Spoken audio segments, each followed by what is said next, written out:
حالات سے گھبرایا ہوا آدمی اور چوروں چکاروں دشمنوں عیاروں سے ڈرنے والا شخص، اس کو چاہیے کہ اس آیت مبارکہ کا اہتمام کرے، صبح و شام سورۃ بقرہ کا اول آخر رکوع بھی پڑھے، سورۃ کہف کا بھی، اللہ رب العزت دشمنوں کو مغلوب کر دیں گے۔ بسم اللہ الرحمن الرحیم، اللہم یا رحمان یا رحیم ویا ارحم الراحمین وصلی علی من ارسلتہ رحمتا للعالمین۔ نہایت ہی واجب الاحترام معزز خواتین و حضرات، آج ہم آپ کے سامنے پروردگار عالم کی رسول اللہ صلی اللہ علیہ وسلم کی ذات اقدس کے ساتھ ملاقات کو بیان کرتے ہیں۔ اس کے ضمن میں وہ ہدایہ پیش کریں گے آپ کے سامنے جو پروردگار عالم نے اپنے محبوب نبی رسول اللہ صلی اللہ علیہ وسلم کی ذات اقدس کو مرحمت فرمائے۔ رسول اللہ صلی اللہ علیہ وسلم نے اللہ رب العزت کی ذات عالی کے سامنے اپنا کیا تحفہ پیش کیا، اللہ عز و جل نے اپنے محبوب نبی کو کیا مرحمت فرمایا، وہ تحفے ہم کیسے حاصل کر سکتے ہیں، وہ دعائیں ہم کیسے حاصل کر سکتے ہیں اور ان کی برکات ہمیں کیسے حاصل ہو سکتی ہیں، اس کے متعلق بھی کچھ گفتگو ہوگی۔ برادران عزیز، علماء کرام کے دو طبقے ہیں، ایک علماء اہل سنت والجماعت، جمہور اکابرین ملت، وہ فرماتے ہیں کہ رسول اللہ صلی اللہ علیہ وسلم کی ذات اقدس کو اللہ رب العزت نے عرش پر بلایا ہے اور اپنے نور میں اللہ رب العزت نے اپنے محبوب کے ساتھ ملاقات کی اور اپنا دیدار مرحمت فرمایا۔ بعض طبقات ایسے ہیں جو کہتے ہیں کہ نہیں، ان سر کی آنکھوں سے اللہ رب العزت کا دیدار ناممکن ہے۔ اللہ نے قرآن مقدس میں فرمایا لا تدرکہ الابصار وہو یدرک الابصار وہو اللطیف الخبیر۔ اللہ عز و جل تو لوگوں کو پا لیتے ہیں لیکن لوگوں کی نظریں اللہ پاک کو نہیں پا سکتی، یہ وہ اصول بیان کرتے ہیں۔ بہت بڑے بزرگ تھے، ایک بہت بڑے فقیہ وقت عالم دین تھے، ابھی نام ان کا مجھے بھولا ہوا ہے، انہوں نے لکھا ہے اپنی کتاب میں، یہ بات میں نے مناظر العرفان تفسیر القرآن میں پڑھی ہے، انہوں نے لکھا، فرمایا کہ دنیا اور دنیا کے معاملات اور دنیا کے احکامات 7ویں آسمان تک تھے، ان 7 آسمانوں سے اوپر بیت المعمور، سدرۃ المنتہا، جنت، وہ جہان بھی الگ ہے، اس کے تقاضے بھی اور ہیں، اس کے معاملات بھی اور ہیں، یہ معاملات نہیں ہیں جو دنیا کے معاملات ہیں۔ تو جب رسول اللہ صلی اللہ علیہ وسلم اس دنیا سے نکل کر آگے چلے گئے، پھر دنیاوی معاملات نہیں رہیں گے، پھر معاملات اسی جہان کے اعتبار سے ہوں گے۔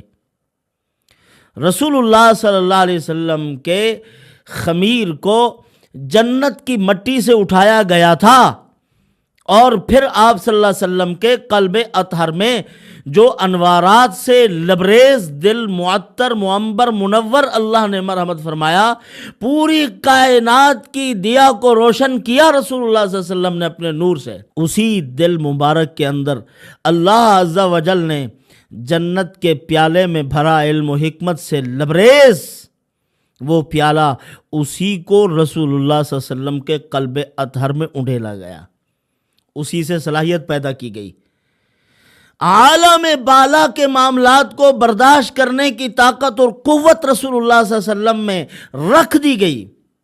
جنتی بدن ہے، جنتی معاملات ہیں، آپ صلی اللہ علیہ وسلم کی صلاحیت بے مثال ہے، حضور نے دیکھا ہے اپنی مبارک آنکھوں سے۔ خواب میں دیکھنا علماء امت نے، جمہور علماء کرام کا اتفاق ہے، اہل سنت والجماعت کے عقائد ہیں کہ خواب میں اللہ کا دیدار ممکن ہے، کوئی بھی دیکھ سکتا ہے، کسی کو بھی پروردگار عالم کا دیدار مرحمت ہو سکتا ہے۔ عالم بیداری میں دنیا میں رہتے ہوئے ناممکن ہے، یہ شرف صرف رسول اللہ صلی اللہ علیہ وسلم کی ذات اقدس کو حاصل ہے، جو پروردگار عالم نے رسول اللہ صلی اللہ علیہ وسلم کو یہ کمال مرحمت فرمایا تھا، اسی دنیاوی زندگی میں اپنے سر کی آنکھوں سے اللہ کا دیدار کیا ہے۔ اللہ کی بارگاہ میں جب پہنچے، مختلف باتیں ہوئی وہاں، انہی چند ایک باتوں میں سے اللہ رب العزت نے اپنے محبوب نبی سے ایک وعدہ فرمایا، اے میرے نبی، آپ کی امت کا جو فرد میرے اوپر بھروسہ کرے گا، میرے اوپر اعتماد کرے گا، میرے احکامات پر چلے گا، میں اس کے بھرم کو نہیں توڑوں گا۔ اے میرے نبی، جو توکل کرے گا، بھروسہ کرے گا، میں اس کے کام کو بناؤں گا۔ آج ہم کتنی بھروسہ کرتے ہیں اللہ تعالیٰ کی ذات اقدس پر، ذات عالی پر، کتنی بھروسہ کرتے ہیں؟ کس قدر ہمیں اعتماد ہے اللہ کی ذات عالی پر، اس کی قوت پر، اس کی طاقت پر، اس کے اقتدار پر، اس کے اختیارات پر ہمیں کس قدر یقین محکم حاصل ہے۔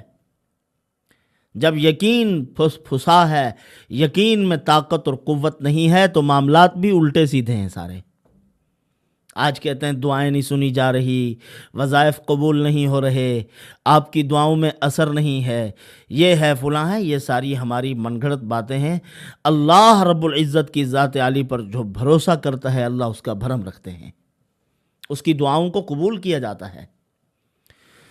تو اللہ کی ذات عالی کی بارگاہ میں جب رسول اللہ صلی اللہ علیہ وسلم پہنچے، وہاں پہنچ جہاں نوریوں کے سردار کی پہنچ نہیں ہے، جبرائیل راستے میں رک گئے اور میں محبوب اب آپ جائیے، فروغ تجلی بسوزت پرم، میں اوپر جاتا ہوں تو پر جلتے ہیں، میرا کام نہیں ہے اوپر کو جانا، آپ کا کام ہے۔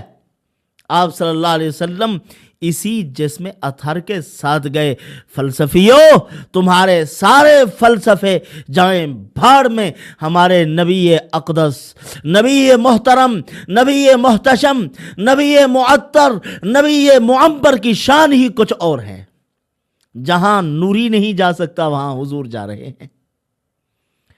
اللہ رب العزت کی ذات کے ساتھ شرف ہم کلامی مرحمت ہوا، تصریف الاقلام سے اوپر گئے، کہاں پہنچے؟ اللہ رب العزت کی ذات عالی کی بارگاہ میں، عرش معلیٰ کے قریب وہاں پہنچ گئے۔ فَكَانَ قَابَ قَوْسَيْنِ أَوْ أَدْنَىٰ فَأَوْحَىٰ إِلَىٰ عَبْدِهِ مَا أَوْحَىٰ۔ حضور اوپر کو جا رہے اور قریب ہو گئے اور قریب ہو گئے۔ علماء نے لکھا ہے اتنی قریب جتنی یہ دو بھویں ہوتی ہیں، یہ اتنی فاصلہ تھا۔ اللہ نے اس قدر اپنا قرب مرحمت فرمایا اپنے محبوب کو۔ میرے نبی کیا لائے ہو میری بارگاہ میں؟ تین چیزیں رسول اللہ صلی اللہ علیہ وسلم نے پیش فرمائی، تین تحفے اللہ نے عطا فرمائے، پھر اس کے بعد تین عظیم ہدایہ اللہ تعالیٰ نے رسول اللہ صلی اللہ علیہ وسلم کی امت کے لیے مرحمت فرمائے ہیں۔ دیکھیں، بہت بڑا بادشاہ ہو، ایک آدمی کسی عہدے اور منصب پر ہے اور سب سے بڑا عہدہ ہے، یعنی مملکت میں، بادشاہت میں، کسی ملک میں بڑے سے بڑا عہدہ صدر ہے یا وزارت عظمیٰ ہے۔ اب وہ اگر کسی آدمی کو ہدیہ دے رہا ہے، اپنی شان کے مطابق دے گا، جتنی اس کے پاس ہے خزانے کی قیمتی سے قیمتی چیز وہ اس کو ہدیہ دے گا، تاکہ اس کی شان بھی اس میں ظاہر ہو، دوسرے کی بھی خفت محسوس نہ ہو کہ مجھے تو عام سی چیز دے دی۔ اب یہاں تحفہ عطا کرنے والے کون ہیں؟ اللہ رب العزت کی ذات عالی، اور ادھر سے قبول کرنے والے، لینے والے کون ہیں؟ خدا کے بعد سب سے بڑھ کر جن کا مقام ہے محمد رسول اللہ صلی اللہ علیہ وسلم۔ بعد از خدا بزرگ توئی قصہ مختصر، خدا سے نیچے نیچے اور خدائی سے اوپر اوپر جن کا مقام ہے وہ محمد الرسول اللہ صلی اللہ علیہ وسلم ہے۔ اے میرے محبوب نبی کیا لائے ہو میری بارگاہ میں؟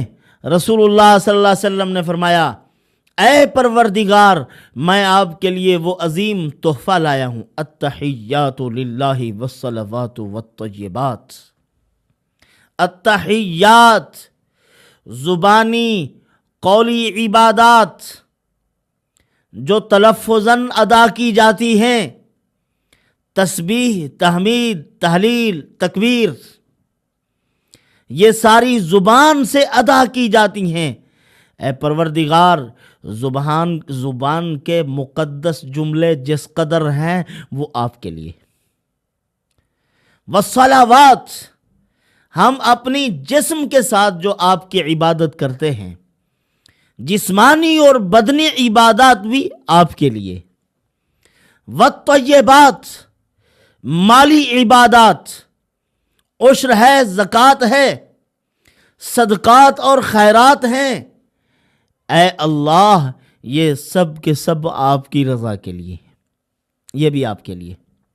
تو جب یہ 3 جملے مکمل ہو گئے، اللہ رب العزت نے ان کے بدلے میں کیا مرحمت فرمایا؟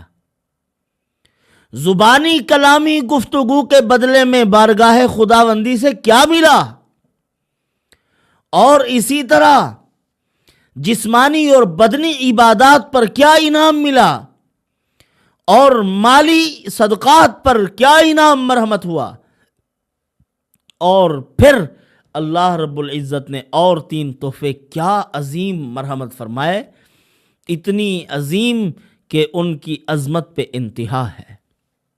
عظیم تحفے اللہ تعالیٰ نے دیے، عرش کے تحفے۔ اللہ رب العزت نے اپنے نبی کو مرحمت فرمائے، خاص خزانے اپنے نبی کو دیے ہیں۔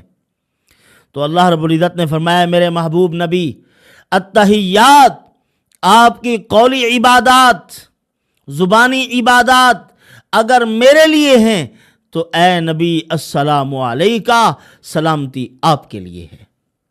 زبان سے جو تسبیحات پڑھو گے، زبان سے جس قدر ذکر کرو گے، زبان کے ذریعے سے جس قدر پاکیزہ جملے نکلیں گے، اللہ کی تسبیح و تحلیل و تحمید ہوگی، اسی کے بدلے میں امن ملے گا، سکون ملے گا، سلامتی ملے گی۔ اسی لیے تسبیحات کا اہتمام کیا کرو، اس کے بدلے میں عظیم انعام مل رہے ہیں۔ اور دوسری کیا چیز فرمائی؟ اے اللہ والصلوات، میری بدنی عبادات کا مستحق بھی تو ہے۔ نہ میں اپنی نماز میں کسی کو شریک کرتا ہوں، نہ میں اپنی جبین نیاز میں کسی کو شریک کرتا ہوں، اے اللہ تو ہی ہے، تیری رضا کے لیے کر رہا ہوں۔ اللہ تعالیٰ نے کیا جواب دیا؟ ورحمت اللہ، اے میرے نبی، اگر آپ کی نماز، بدنی عبادات میری رضا کے لیے ہیں تو پھر میری رحمتیں بھی آپ کے لیے ہیں۔ دیکھیے، جب ہم کسی مسجد میں داخل ہوتے ہیں تو کس مقصد کے لیے داخل ہو رہے ہوتے ہیں؟ بدنی عبادات کے لیے نا۔ آذان ہوئی، نماز کے لیے گئے، آذان کا جواب دیا، پاؤں سے بھی زبان سے بھی، اور پاؤں سے یہ دیا کہ مسجد میں پہنچ گئے۔ اب مسجد میں داخل ہونے کی دعا کیا ہے؟ اللہم افتح لی ابواب رحمتک، اے اللہ اپنی رحمت کے دروازے میرے لیے کھول دیجئے۔ معلوم ہوا بدنی عبادات پر اللہ کی رحمت کا سوال ہے۔ تو اللہ پاک فرماتے ہیں میرے نبی، اگر آپ کی بدنی عبادات کا مستحق میں پروردگار ہوں تو پھر میری رحمت کے مستحق بھی آپ ہیں۔ وہ رحمت جس کا استحقاق اگر کسی کو حاصل ہو جائے تو جنت میں لے کر چھوڑتی ہے، وہ ایسی عظیم رحمت ہے، نظر کرم ہو جاتی ہے اس شخص پر۔ تو برادران ملت، آخری چیز والطیبات، اس کا بدلہ کیا ملا؟ اللہ تعالیٰ نے فرمایا رحمت اللہ کے بعد کیا ہے؟ وبرکاتہ، اے میرے نبی، اگر آپ کی مالی عبادات، آپ کے مالی صدقات، زکوٰۃ اور خیرات، آپ کے عشر، آپ کے نفلی صدقات اگر میری رضا کے لیے ہیں تو پھر میری برکتیں آپ کے لیے ہیں۔ جو بھی صدقہ اور خیرات کرے گا، اللہ پاک اس کے مال میں، اس کے گھر میں، اس کے اہل و عیال میں، اس کی نسلوں اور خاندانوں میں برکتیں پیدا کر دیں گے۔ جو بھی مال اللہ کی بارگاہ میں نچھاور کرتا ہے، اللہ رب العزت اس کی نسلوں میں، اس کی عزت میں، اس کی مال میں، اس کی جان میں برکتیں اور رحمتیں پیدا کر دیتے ہیں۔ ہاں، ما نقصت صدقۃ مال، فرمایا کہ مال صدقے سے کم نہیں ہوتا، بڑھتا ہے۔ اللہ رب العزت اس کو بڑھاتے ہیں جو مخلوق خدا کی ہڈیاں توڑ کے کھاتے ہیں، ان کے خون جسم سے چوس لیتے ہیں، اللہ رب العزت ان کے اندر بے برکتی پیدا کر دیتے ہیں۔ حرام مال کی نحوست یمحق اللہ الربا ویربی الصدقات، اللہ پاک فرماتے ہیں صدقے کو بڑھاتا ہوں، حرام کو مٹاتا ہوں، خدا کا فیصلہ ہے۔ تو آگے نبی پاک صلی اللہ علیہ وسلم تو مہربان نبی تھے، فرمایا مجھے تو مل گیا، میری امت کو کیا ملے گا؟ اللہ رب العزت نے فرمایا اے میرے محبوب نبی وعلی عباد اللہ الصالحین، آدم علیہ السلام سے لے کر قیامت تک آنے والے نیک برگزیدہ بندوں کو بھی میں نے اپنی سلامتی ان کے اوپر لاگو کر دی ہے، اس کو نازل کر دیا ہے۔ اسی لیے ایک بہت بڑے فقیہ وقت تھے غالباً علامہ تاج الدین سبکی رحمۃ اللہ علیہ، وہ فرمایا کرتے تھے اگر مجھے جج بنا دیا جائے اور کوئی آدمی آئے کہے کہ حضرت یہ کیس ہے، فلاں آدمی نے میرا حق کھایا، بھی کیا کھایا ہے کہ وہ نماز نہیں پڑھ رہا، فرمایا میں اس کی بات کو سن کے اس کو گرفتار کروں گا، قید کر دوں گا۔ کیوں؟ اسی لیے کہ وہ اس کا حق کھا رہا ہے۔ نماز میں اتحیات میں والا عباد اللہ الصالحین مومنین کے لیے ایک دعا ہے، وہ دعا نہ پڑھ کر، نماز نہ پڑھ کر اس کا حق کھا رہا ہے، اسی لیے میں اس کو قید کر دوں گا۔ تو ہم کتنے حقوق، بندوں کے بھی حقوق کھا رہے ہیں، اللہ کی بھی حق تلفی ہو رہی ہے، اور ہم بڑے نیک بنتے ہیں، میں نماز نہیں پڑھتا اور تو کوئی خامی نہیں ہے۔ تو پھر اللہ رب العزت نے اپنے نبی کو 3 تحفے مرحمت فرمائے۔ وہ کون کون سے تحفے تھے؟ کتنی عظمت والے تحفے تھے؟ سب سے پہلا تحفہ نماز کا، اور دوسرا تحفہ شفاعت لامتی، فرمایا کہ میری امت کے لیے شفاعت اللہ پاک نے مجھے مرحمت فرمائی، سفارش کا حق عطا کیا ہے، اور سفارش کا مستحق بنتا ہے بندہ درود پاک کی کثرت سے۔ یہ باقی تمام احکامات اور معمولات کا اہتمام کرے، لیکن ساتھ ساتھ درود پاک کثرت سے پڑھے، اللہ رب العزت اس کو حضور کی سفارش کا مستحق بنا دیں گے۔ اور ایک پتے کی بات آپ کی خدمت میں عرض کر دوں، آذان جب ہوتی ہے، آپ صلی اللہ علیہ وسلم نے ساری زندگی اپنی امت کے لیے دعائیں مانگی ہیں، امت کے ذمے ایک دعا لگائی اپنے لیے مقام محمود کی، جہاں بیٹھ کے حضور سفارش کریں گے۔ وہ کیا ہے؟ اللہم رب ھذہ الدعوۃ التامہ۔ علماء نے لکھا ہے اس دعا کو پڑھنے کے بعد بندہ جو بھی اللہ کی بارگاہ میں عرض کرے گا، درخواست کرے گا، اللہ پوری کریں گے۔ کیوں؟ علماء نے لکھا ہے یہ دعا تو مقبول ہے جو حضور کے لیے مانگی جا رہی ہے، وہ جو ساتھ اپنی دعا مانگ لے گا اللہ کی شان کریمی، شان سخاوت کے خلاف ہے، وہ ایک دعا کو قبول کرے دوسری کو رد کر دے، ایسا نہیں کرتے اللہ پاک، اس کی وہ دعا بھی قبول کر لیتے ہیں، اور جو دعا مانگتا ہے وہ بھی ساتھ اللہ پاک قبول فرما لیتے ہیں۔ تو فیلی بن جاتے ہیں، ایک کو دعوت ہوتی ہے، 4-5 آدمی اس کے گارڈ بن جاتے ہیں، سیدھے چلے جاتے ہیں، دعوت کھا کے آ جاتے ہیں، تو ہماری دعا بھی تو فیلی بن جاتی ہے، حضور کی شان ہے۔ تو تیسری عظیم نعمت اللہ عز و جل نے جو مرحمت فرمائی، سورۃ بقرہ کا آخری رکوع، آمن الرسول بما انزل الیہ من ربہ والمؤمنون للہ ما فی السماوات سے، آپ صلی اللہ علیہ وسلم نے فرمایا جو یہ پڑھ لے اس کو کافی ہے، کفایت ہو جائے گی۔ جو اول اور آخری رکوع پڑھتا ہے، رسول اللہ صلی اللہ علیہ وسلم نے فرمایا اس کے گھر کے قریب بھی شیطان نہیں پھٹکتا، جرأت نہیں ہوتی۔ یہ تحفہ ہے، تحفہ ربی ہے اور تحفہ محمدی ہے جو حضور نے اپنی امت کو عطا کیا۔ یہ عظیم تحفہ، ایک ایک آیت پڑھتے جاتے ہیں، سورۃ فاتحہ پر بھی اللہ پاک جواب دیتے جاتے ہیں، اور ان آیات کو پڑھنے سے بھی اللہ رب العزت قبول کرتے جاتے ہیں اور جواب دیتے جاتے ہیں اپنے بندے کو۔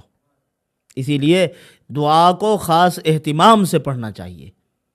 خاص اہتمام سے ایک آیت پڑھو، پھر دوسری پڑھو، پھر تیسری پڑھو، ایک ایک آیت پر اللہ رب العزت جواب دیتے ہیں، اور مقبول ترین دعائیں ہیں اس کے اندر۔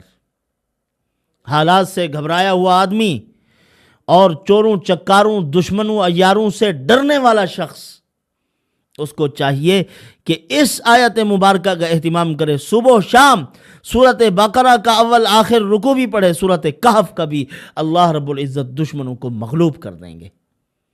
تو یہ تحفے تھے جو اللہ رب العزت نے اپنے نبی کو مرحمت فرمائے ہیں، اللہ پاک ان پر عمل کرنے کی توفیق عطا فرمائے۔ وما علینا الا البلاغ۔